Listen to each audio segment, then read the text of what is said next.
Hey guys, this is Frozen Thing Studios here, and welcome back to another video. And today, let's talk about my most anticipated movies for the rest of the year. Yep, we are almost at the end of 2023. I mean, like, this year has been excellent so far. One of my favorite years, period, and by far the best year of the decade, of the 2020s decade. What can I say? I mean, this year just flew by so fast, and it feels like I don't know how I feel about this at this point. Like words can't describe how fast it flew by. I mean, January didn't feel long ago. Summer, like it sucks that summer's already ending. Spring 2023. Like there's just so much to talk about. And yeah, I certainly cannot wait to talk about my thoughts on 2023 at the end of the year. At the end of the year. But for now, we still got 4 more months to go. Like things can happen. Like things can either be as good as the earlier months of the year, or it can just go downhill. When it comes to the movies for the rest of the year, I feel like I don't know if it's gonna live up to the first half of the month, but one thing I can say is that yeah, these movies I'm definitely interested to watch, and although some of these movies I'm just excited for, but I wouldn't say I'm hyped for. Like it doesn't really get into me all that much, but some of them I already know that they're going to be like absolute masterpieces here. Yeah, I know it sucks. Yeah, and yeah, fingers crossed the writer's strike doesn't affect any of these movies. So yeah. Now just a heads up before before you're talking about these movies. I am not gonna include some of the movies that initially came out in like August or the past few months that still haven't came out in my country yet. Gran Turismo and Strays are being a perfect example of that but yeah, I'm only going to be talking about the movies that are initially coming out on September, October, November, and December. So yeah, it sucks that Dune Part 2 has gotten delayed to 2024, but yeah, let's see what our movies are there in store. So yeah, without further ado, if you want to know my most anticipated movies picks for the rest of the year, then just keep watching. But first, let's talk about first things first, let's talk about my honorable mentions, and they are The Killer. It's David Fincher, and it's an action thriller, and Michael Fassbender, but there's no marketing yet, so I can't really say if it deserves to be in the top 10 or not. The Color Purple looks like Halle Bailey's first great movie. I think this movie can make her into a great actress. And yeah, you all know what movie she was in. Ugh.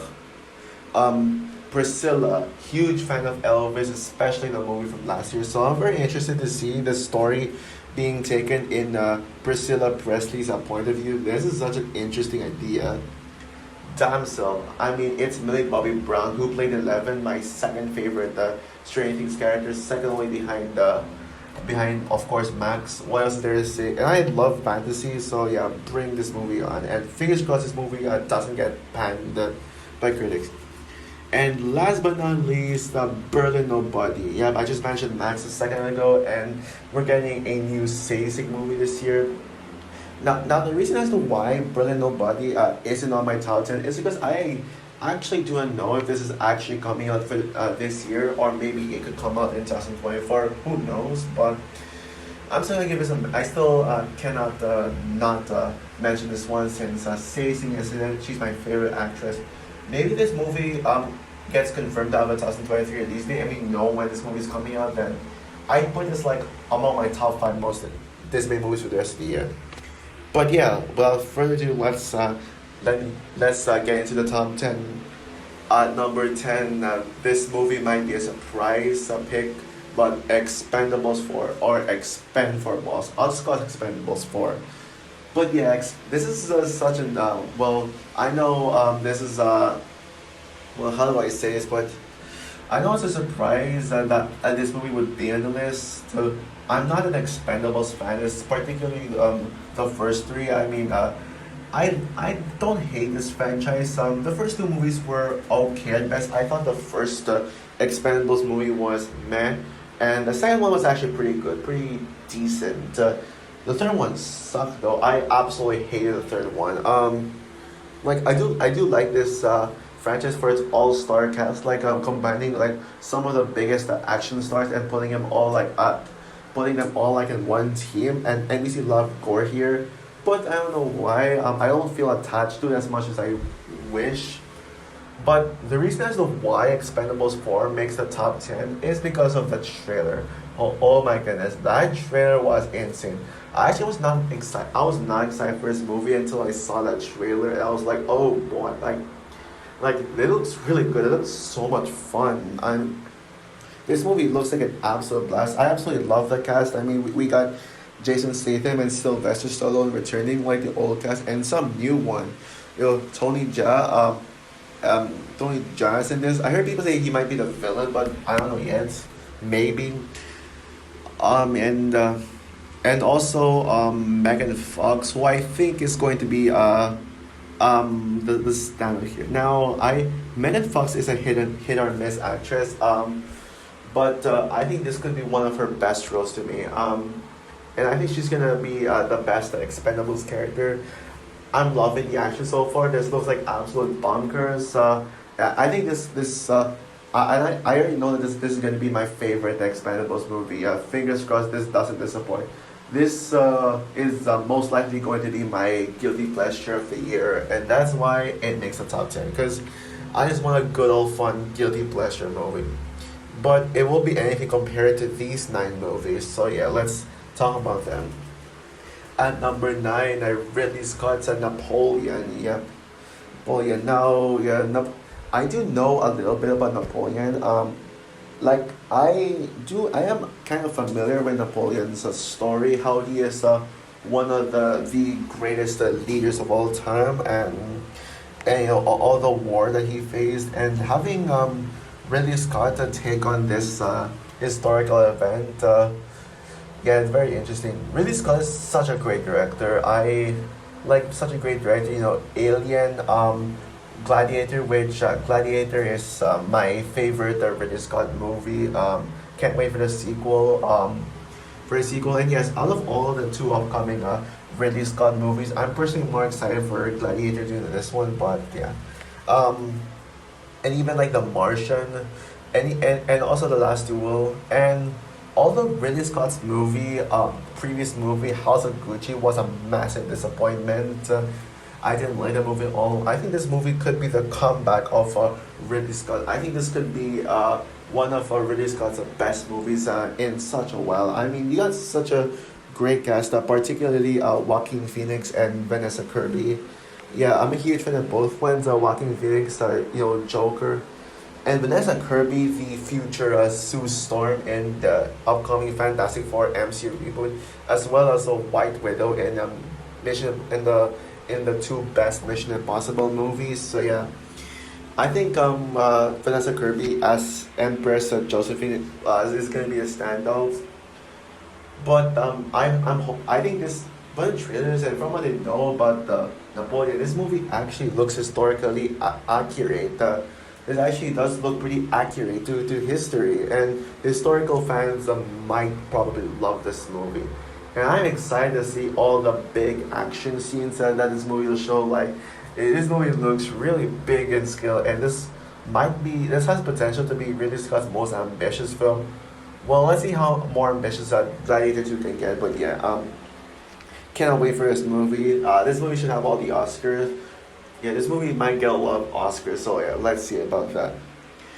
At number eight, Five Nights at Freddy's. Yeah, I know. I know that a lot of people have this as their most anticipated movies for the rest of the year, as their number one most anticipated movie for the year. So I'm even saying that this is the only movie they're interested in.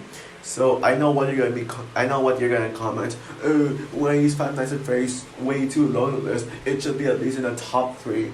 Well, here's why Five Nights at Freddy's is low on the list. Now, yes, I am a huge fan of Five Nights at Freddy's. It is in my top 10 favorite games of all time. Five Nights at Freddy's 4 in particular is my personal favorite game. Now, there's just other movies that I feel more attached to and more excited for.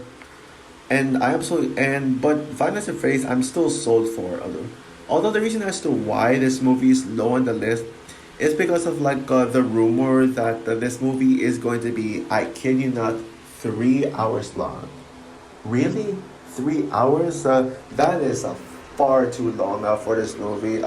There is a no way this movie is going to be 3 hours.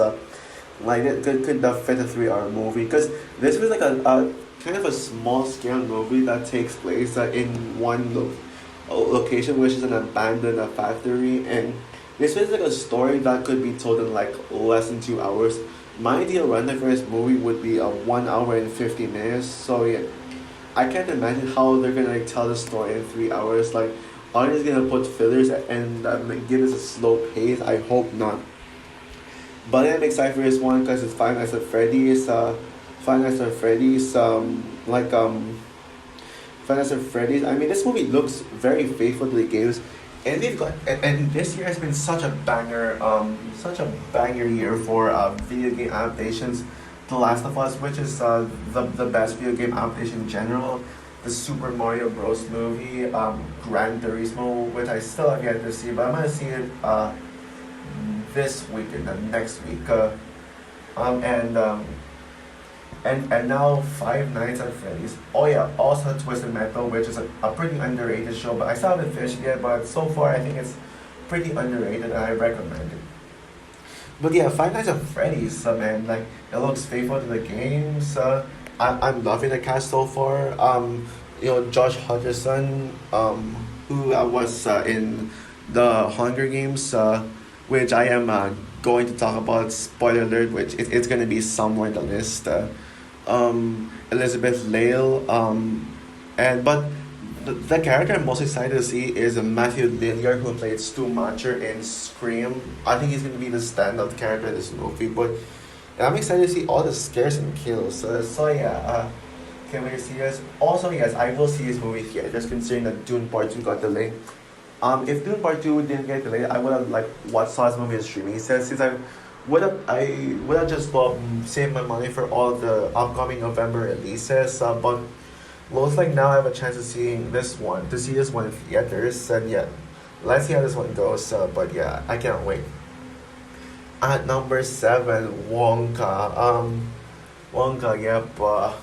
Wonka, another movie that surprisingly made the list. Similar to Expendables 4, this was a movie that I was not excited for. I mean, the whole idea of just having a Willy Wonka prequel just sounds like an absolute cash grab nostalgia, and a Willy Wonka prequel isn't really something I wouldn't isn't the kind of story I wouldn't want to hear. But calling me shocked, I'm actually now hyped for this movie. Hyped for this movie. I mean, first of all, let's get the thing I'm most excited for out of the way. Timothy Chalamet. He is one of my favorite actors of all time. Like top five hands down. Timothy Chalamet, like this guy can do no wrong. Even garbage movies like Don't Look Up, he is like the redeeming quality.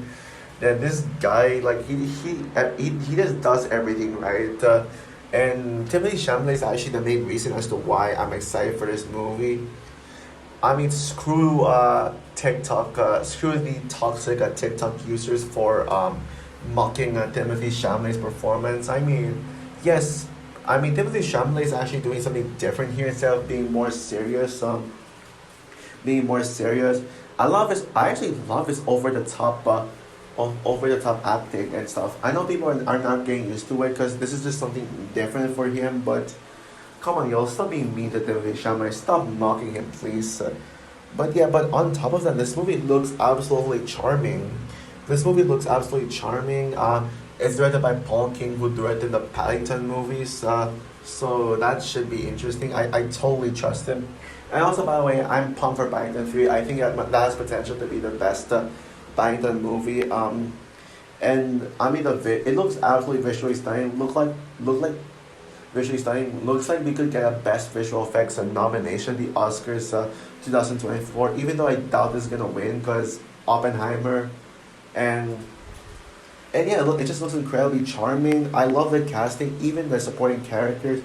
Rowan Atkinson's in this, Olivia Colman, Sally Hawkins, Keegan Michael Key, Hugh Grant, which, by the way, Dupa Dupas actually kind of looks weird. That's probably my only flaw with the chair is that I don't really like how the Oompa Loompas look. Or maybe I just don't remember how they look like. I haven't seen the previous two iterations of Willy Wonka, the other two movies in a long time. So yeah, Jim Carter also. Yeah, this is gonna be an interesting movie.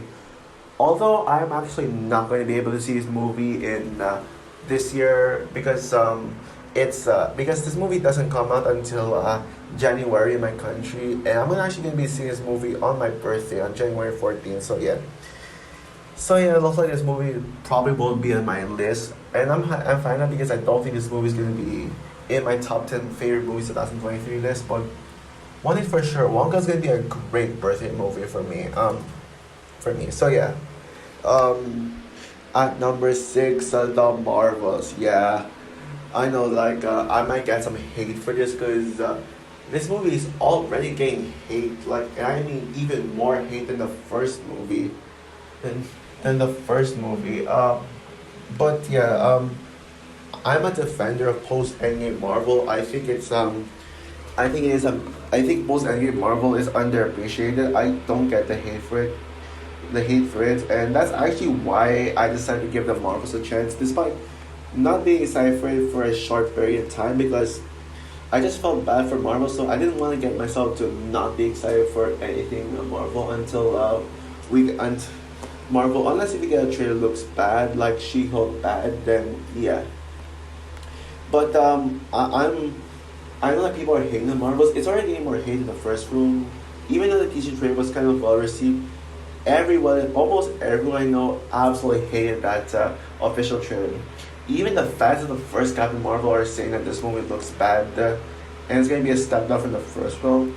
But in my personal opinion, as someone who passionately hated the first Captain Marvel, I can't believe I'm saying this, but this movie looks good. Actually, it looks good. It looks like a harmless, fun movie. I don't think I love this movie, but it looks harmless. Looks harmless. I mean, Carol looks like she's gonna be at her best here, and Brie Larson's actually giving a decent performance this time. I can't wait to see Monica. Ivan Vanelli as Kamala Khan slash Miss Marvel is obviously is by far the what I'm most excited to see in this one, because love Miss Marvel. In fact, I'm actually love the Miss Marvel show now, and I feel like Miss Marvel is still going to remain the best Captain Marvel oriented project, even over this one I hear. I mean, Nick Fury's back in this time as normal Nick Fury, so we don't get to suffer through another something as dumb as the goose scratching Nick Fury's eye. And I think this movie looks like it's taking this movie looks like it's actually eliminating all the problems from the first movie. Because the main problem I had with the first movie is just the origin itself. What is Captain Marvel's origin and how Nick Fury lost his eye. Those two elements that failed so miserably that it pretty much affected the movie and was really boring. Especially when it took itself too seriously and felt like a Phase 1 movie. Captain Marvel felt like a Phase 1 movie, this one actually does feel like it belongs in its current phase. It doesn't look outdated. It looks visually stunning. The CGI looks so good, man. I gotta admit. And I'm excited to see the team together. They look like they may look like Charlie's Angels but superheroes, but they look far better than Charlie's Angels. And yeah, and also yes, that we don't get to need to suffer through an origin story, because this is just an entirely new story, and yeah, and this is actually one thing I love about Marvel is that when they make garbage, the sequel, the follow up improves on it. In the Iron Man trilogy with Iron Man 3 and being an improvement step up from Iron Man 2, and in the Thor franchise, Thor the Dark World to Thor Ragnarok. I think the Marvels looks like, the Thor Ragnarok to Captain Marvel, which Captain Marvel is the Thor the Dark World. And also this looks like the Iron Man 3 of, this is like the Iron Man 3, this to Captain Marvel looks like Iron Man 3 to Iron Man 2. So yeah, let's see what this has in store, and I cannot wait. Okay, where am I now? At number five, The Hunger Games, The Ballad of Songbirds and Snakes. Yeah, The Hunger Games. Now, I will admit, when I saw when I saw the first when I saw the announcement that they were making a Hunger Games prequel, I was like, "Are you serious? Why are they? Do we really need this? Just leave Hunger Games alone, since the main Hunger Games franchise is already ended, and we didn't need a new one." But the second I heard Rachel Zegler was going to be in this movie, I was like, okay, I'm sold. This is going to be a great movie. And apparently, I've just never heard the book before. There's apparently a new book that talked about the origins of President Snow and his first time in the Hunger Games district. And yeah, and I'm really excited for this movie. I know this is actually one of those movies I'm excited for that everyone else isn't. But I don't care. This movie is. I just know that this is gonna be the best Hunger Games. Yeah, this is gonna be the best Hunger Games movie for sure, for so many reasons.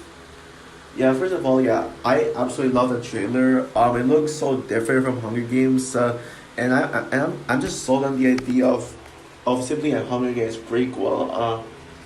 I mean, and we get such a large cast here. Tom Blythe, I don't know anything about him, but I'm sure Tom Blythe will be will be like great in this one. But we're getting like such great cast like Peter Dinklage, Jason Schwartzman, Viola Davis, the actor who played Chino from West Side Story. And speaking of West Side Story, Rachel Zegler. Yeah. It sucks that people are now hating this movie just because Rachel Zegler is in it. I'm sure you all know about the Rachel Zegler controversy, like regarding her comments about Snow White and stuff, and people are saying, "Oh, Rachel Zegler's a criminal. Oh, cancel Rachel Zegler." And you all know how much I'm a Rachel Zegler defender, and yeah, surely she's gonna be the best Hunger Games character ever, and Hunger Games character ever. Games character ever. And yeah, I can't wait to see Rachel Zegler. And surely Lucy Gray is Barrett is going to be a better Hunger Games heroine than Katniss Everdeen. Mark my words. And yeah, it just looks really good. Now, I have a few minor concerns about this movie.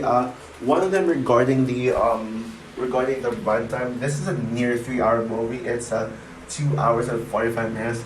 That's a little way too long. That is far too long. 230 minutes I would understand, or 25. I would personally take out 20 minutes of the runtime. I am kind of worried that this movie might have boring scenes. I'm kind of worried that this movie might disappoint me, but I mean I don't care. I'm still gonna set my expectations high for this. Also, I'm hoping that this movie doesn't focus on the romance between Snow and Lucy. Based on trailers, they're showing a lot of romance scenes, but I'm hoping that they don't focus too much on the romance. But even in the long run time, I'm sure this movie will be great overall. And I still have high expectations for it. Okay. At number four, Killers of the Flower Moon. I know most people, without Dune Part 2, most people I know have this as their number one most anticipated movies of the year. It's actually between either this or Five Nights at Freddy's. Casual moviegoers would say Five Nights at Freddy's, and professional movie critics would say this is their most anticipated movie for the rest of the year. But yeah, I mean, I'm glad I put it high because it's Martin Scorsese. It's Martin Scorsese. Yeah, Martin Scorsese is one of the greatest directors ever, and I have not seen a single Martin Scorsese movie. I actually have not seen a Martin Scorsese movie in theaters before. So this is gonna be such a great experience to see a Martin Scorsese movie in theaters. But yeah, Martin Scorsese, he's the guy who made films like The Departed, Hugo, which is his most underrated film, Wolf of Wall Street, which is now my favorite. Wolf of Wall Street, which is now my favorite Martin Scorsese movie. Silence. Silence, which is also an underappreciated film and one of my favorite religious movies. And recently, The Irishman. The Irishman, which is the weakest Best Picture nominee of Oscars 2020, but still like a really good movie. And I'm actually glad that this isn't a streaming movie this time, and this gets to come out in theaters. Yeah, Leonardo DiCaprio is one of the greatest actors working today. Period. And Lily Gladstone, I haven't seen anything with Lily Gladstone, so this movie's gonna be a great introduction to him. And looks like both Leonardo DiCaprio and Lily Gladstone could get Oscar nomination. But we also got others like Robert De Niro, Jesse Plemons, Brendan Fraser, Brendan Fraser, and yeah, so many more. And that trailer was so good, man. The trailers look addictive. I love the whole concept of the like. I love the concept of this being a true story of like some like a mystery true story similar to Amsterdam. Even though I defend Amsterdam, I think this movie could be like the better version of Amsterdam. And yeah, this is a lot of fun. I'm hoping that the 3.5 hour runtime doesn't affect my enjoyment of this movie, but yeah, I'm so ready for this. At number three, The Creator. Yep, this movie now. Yep, I am beyond pumped for this movie. This movie, The Creator looks like a movie that we need, like right now. Hollywood has been playing with like Hollywood mostly likes to do these big ambitious action sci-fi movies, but most of them would be based on a already existing IP, whether it is a remake, a sequel, or just something that's based on something, based like a toy or something, based on a book. But this looks like the movie we need today. A movie we need today. A movie that is original but still has the typical action sci-fi ambition, like ambitious today. Like it's like if Star Wars was completely original, which I think Star Wars was original, but some say it's based on a book, but I don't know about that. So, but yeah, this looks like Star Wars mixed with films like District 9 or Children of Men, which I actually have not seen Children of Men yet, but I do know what it is about. Maybe I'll watch Children of Men for the first time in preparation for this movie. But yeah, the trailers had me absolutely sold. Like even if this movie's original, it still has the high stakes, the ambitious, all the action and the Star Wars vibes, and it makes sense that this movie would have Star Wars vibes. Because Gareth Edwards, he directed Rogue One, and I absolutely love the whole concept about humans versus AI and I feel like it's such a perfect time to release this movie right now because AI is pretty much threatening Hollywood nowadays. Like AI is there is actually a war between humans and AI in real life. AI is one of the things that caused the director strike. So I think this movie might be a perfect commentary on. This movie might have a commentary on AI taking over humanity's freedom, and yeah, I can't wait to see his story being told on the big screen. And a big screen, I can't wait for this movie. And it sucks that this movie is coming out on the same day as Saw X and Paw Patrol the movie. Both movies are like pretty much the next apparently the next Barbenheimer, which they're calling it Saw Patrol, and But I feel like people are just ignoring the fact that this movie is coming out on the same day as both movies. On both movies, honestly, I am 1,000,000% going to see the creator over Saw Patrol. Saw Patrol. And before this movie comes out, I'm gonna be making a movie promoting. I'm gonna be making a video promoting this movie and why you should see it. You should see it. So yeah, So yeah, I'm glad this movie deserves to be as high as the top three. But what are the top two? Let's find out. Number two, Rebel Moon Part One, A Child of Fire, or simply put, just Rebel Moon. Yeah, no, I couldn't really decide. I couldn't really decide if which one I would put above one another, Creator or Rebel Moon, because I'm actually hyped for them equally. Although after careful reconsiderations and rewatching both trailers of back to back, I think Rebel Moon just looks better. Looks better. First and foremost, I prefer Zack Snyder as a director over Gareth Edwards, and this movie does look like the comeback of Zack Snyder. Now, yeah, I'm a fan of Zack Snyder, even though I feel like the Snyder fans have become toxic nowadays due to them mocking and bashing James Gunn. Like straight up bullying James Gunn for taking away Henry Cavill's Superman and rebooting the DCEU, but I don't care what they say. I don't care what they say. But I enjoy Zack Snyder's movie. And I think this movie could be his. I feel like this movie has potential to be Zack Snyder's the best movie since Man of Steel. Honestly, I, it has potential, all the potential in the world.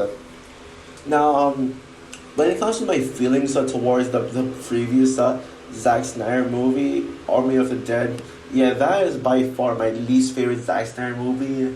I do not like the movie at all. It doesn't feel like a Zack Snyder movie. Like, it doesn't do anything clever. It's just a basic zombie movie, and boy, is it boring.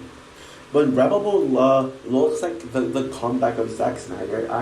This is essentially if Star Wars and Dune had a child, then that child will be Rebel Moon. And we may not have Dune Part Two this year, like what we hope, but we got something like this. At least we got like a movie that is similar to Dune that we can just crave on before, like a few months before Dune Part Two. This movie looks so ambitious. This looks like it could be one of Zack Snyder's most ambitious movie yet. Zack Snyder himself said that this movie is going to be the most ambitious Netflix movie ever made, and it just shows. And it just shows. And the cast is outstanding. Charlie Hunnam, Digimon Honsu, Ray Fisher, Anthony Hopkins, and Corey Stoll, and especially Sophia Botella, who I have not seen. Who I actually have not seen in a film since Atomic Blonde. I know she's in. Wait, I think Hotel Artemis. Yeah, I think she was in. I have seen Hotel Artemis, and yeah, she was in this movie. I don't blame you if you're gonna say that you forgot Hotel Artemis existed, because I certainly forgot it existed until I searched up her filmography. But yeah, I love Sophia Botella. Sophia Botella, particularly in Kingsman, which is currently my favorite performance from her. But this could be Sophia Botella's best role since Kingsman, and I think she's gonna be a worthy lead, because I don't think I've ever seen Sophia Botella in the lead role before. So this could be something. I think this is probably her first time in the lead role, and so correct me if I'm wrong though. And this movie looks visually stunning, even for a Netflix movie. Like, I'm hoping that this movie would at least like get a limited theatrical release, because it'll be impossible for people to not see this movie in theaters. In theaters, and this movie is gonna have like such Lord of the Rings vibes as well. So yeah, I can't wait for this movie. I can't wait for this movie. Yeah, but yeah. Now let's get into my number one. And I'm sure y'all know it, but my number one most anticipated movie for the rest of the year is The Wish, Disney's Wish. No other movies for the remainder of the year come close to this. Y'all know how much I worship Walt Disney Animation Studios. They made, especially with the revival era, they made films like, they made so much banger films like Tangled, Big Hero 6, Zootopia, Moana. Even though I'm not passionate about Moana, I still think that movie is amazing, brilliant masterpiece. Masterpiece, Raya and the Last Dragon, which is the most underrated Disney movie. That and Frozen 2 are the most underrated Disney movie. Well, I still think Frozen 2 is the most underrated, but yeah. Encanto and especially Frozen 2. Um, Now, Walt Disney Animation Studios' previous movie, Strange World, was honestly kind of underwhelming. I don't think it's a bad movie. I think it gets way too much hate. But, I mean, for a movie I wanted to love, I think it honestly might be my pick for the most disappointing movie of 2022. But, uh, but Wish looks like the comeback of Disney, we all mean. It really upsets me to see Disney getting this big of a hate base where like people would wish for Disney to shut down. And every single Disney movie, people would just boycott it, call it woke, and then just not see it so it can flop, and then pretty much just celebrate it flopping. Yeah, but Wish, I have 1 million% confidence on this. If Elemental was a box office success, then Wish should be a box office success too. I'm glad that some people are admitting that this movie actually looks good. But then there is some will be like, oh, this movie looks good, but I'm not gonna see it because I'm not gonna give Disney my money. Come on, guys, really, just please give this movie a chance. Yeah, I think this movie looks phenomenal. The trailer is one of the best trailers of the year. The teaser trailer. I heard that it's gonna confirm that we're getting a new trailer for the D23 this September 10th, and I cannot wait to see the D23. I'll make a video about the D23 soon. D23 soon, and I'll do an entire video talking about the Wish new trailer. But yeah, this movie is celebrating Disney's 100th anniversary alongside its short film Once Upon a Studio and from the looks of it, this movie looks like it's going to be a perfect way to celebrate Disney's 100th anniversary. Saying that this is going to be a perfect way is actually an understatement. This is going to be one of the greatest Disney movies of all time period. Yeah, that trailer is so good. Yeah, I mean, where do I start with this? First of all, the animation, the Spider Verse influence animation style. I'm actually glad that Disney's doing this because it might actually draw more people to go into this, and for sure this movie could get rave reviews, mainly because of critics just love these stylized animated films. I don't want this to be the first movie where people are gonna be like people are just gonna put off by a movie despite the Spider Verse animation style. Asha looks straight up gorgeous. Yeah, Asha is already one of my Disney crushes. Probably my second Disney crush, just right behind Anna and Elsa, obviously. And yeah, obviously, and the song "This Wish" is already the best song of the year. Please make that song win the best original song at the Oscars. Even though this may not win Best Anime Feature because it's Spider-Verse, hopefully this gets the Best Original Score win. I'd be shocked if this song doesn't win. And this movie actually is going to give us is actually going to give us a real villain this time. No twist villains. Even though I'm a defender of twist villains, no, not Hans. Though I don't defend Hans. Defend Hans. I'm glad we're getting we're going back to the traditional Disney villain with Chris Pine, one of my favorite actors. But although she isn't like Chris Pine in my top 10 favorite actors as King Magnifico, I'm calling it right now. King Magnifico is going to be the best Disney villain since King Runord and the best villain of the year.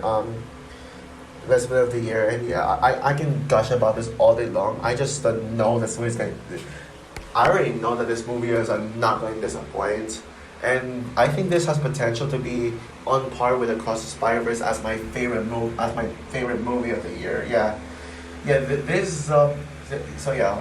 Watch out Across the Spider-Verse. You have some competition. You have some competition right there. Yeah, it's gonna be either this or Across the Spider-Verse, which will land as my favorite movie of the year. Which one could it be? Well, we'll see about that. But yeah, I can confidently say that Wish is my number one most anticipated movie for the rest of the year by a huge landslide. Oh, and I should add as well, this is my third most anticipated movie of all time. Like, right behind Frozen 3 and Spider-Man Beyond the Spider-Verse. So it's all for my top 10 most anticipated movies for the rest of the year.